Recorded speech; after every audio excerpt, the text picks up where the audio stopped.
I'm going to be talking about the Christmas Bullet, a one-seater biplane created by Dr. Christmas. Now, this one-seater biplane was created around the era of World War One, so just about when planes and biplanes began to appear.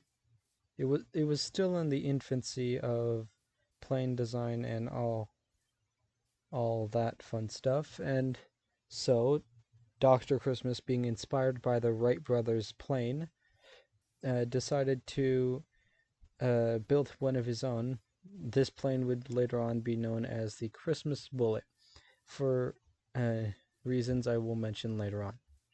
Now, the plane did not follow any standard that was used then or today even.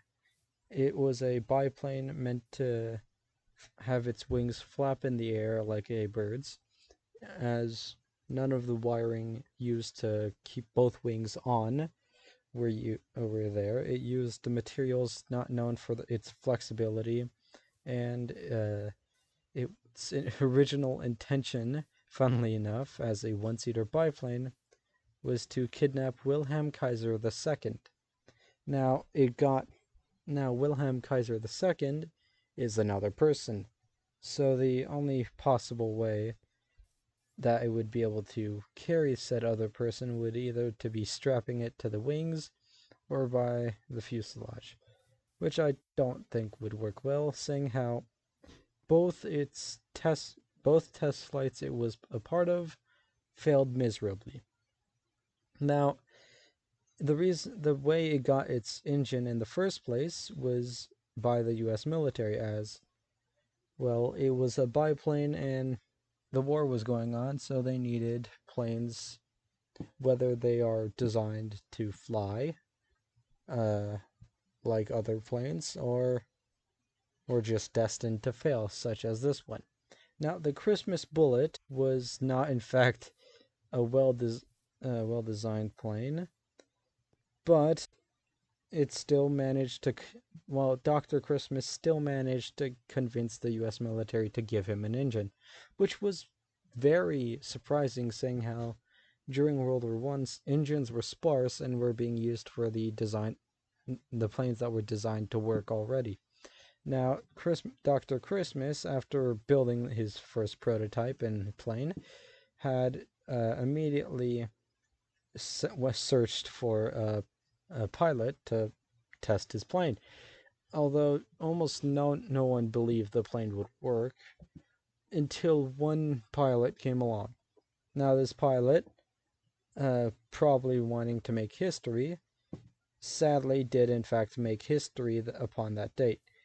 As to that date, when he set out to fly the Christmas Bullet, while starting to fly, had snapped both its wings and immediately plummeted towards the ground.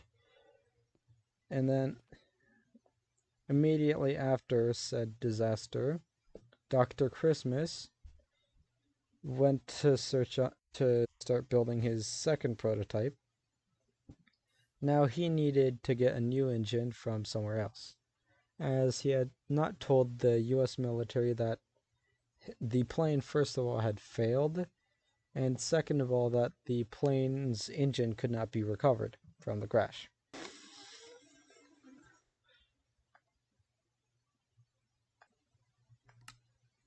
In 1919, on March 8th, the second Christmas Bullet was displayed at Madison Square Garden.